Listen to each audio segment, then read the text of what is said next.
So to some extent, even white guys can get some of that, that sort of talking sort of thing. But I think that what's happened is he's done enough things successfully that people are willing to look past some of that, right? He has actually launched some rockets. He actually had the Tesla robots, right? So there's enough there, but still though he's kind of teetering um with trust in the sense that people are starting to not trust his vision as much as they did before. So what I'm saying to you from a business standpoint, just my little 2 cents is really think carefully about the words that come out of your mouth.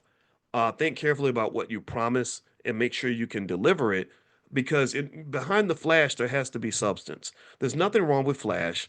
Sometimes people need flash, right? It gets them excited. It lights up the dopamine receptors in their brain. I get it.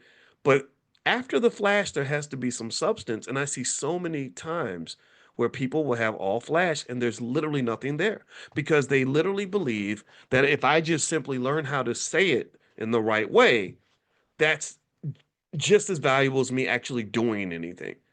So anyway, let me keep going. So here with the Patel family, what's interesting to me, or that name, it's not one family, it's the Patels, right? And the other thing too is that the Patels don't actually own 70. I think the guy said they own 70% of the hotels in America. That's not true. I think they own more like 25% or something like that, right? And it's not one family, it's just sort of a collective of people. But anyway, so let's keep going here. So we talked about substance and flash. Also, one other thing that they do in addition to lending based on social capital, because there's trust when you borrow money from each other. And I want you to contrast that with how many black people you know who've literally said, "That's why I don't loan money to relatives." Right. This is why the trustworthiness piece is so important. Also, they tend to buy hotels that are small and distressed, and so they will buy a hotel that is a fixer upper. Again, pour wealth into it, not through money, but through energy and time. Fix it up and then refinance after that, after they upgrade. And also, they love franchising. They either will buy into a franchise, an existing franchise, or they will sell a franchise.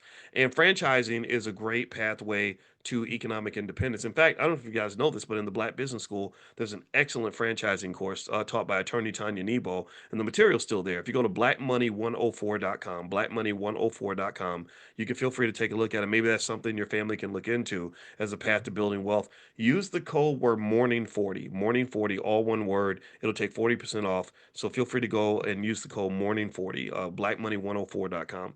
Also, what else? They keep it in the family. We talked about that in the book, The Ten Commandments of Black Economic Power. Children are raised in the business, so they do something that is one of the core values of the Black Business School, which is educate your own children.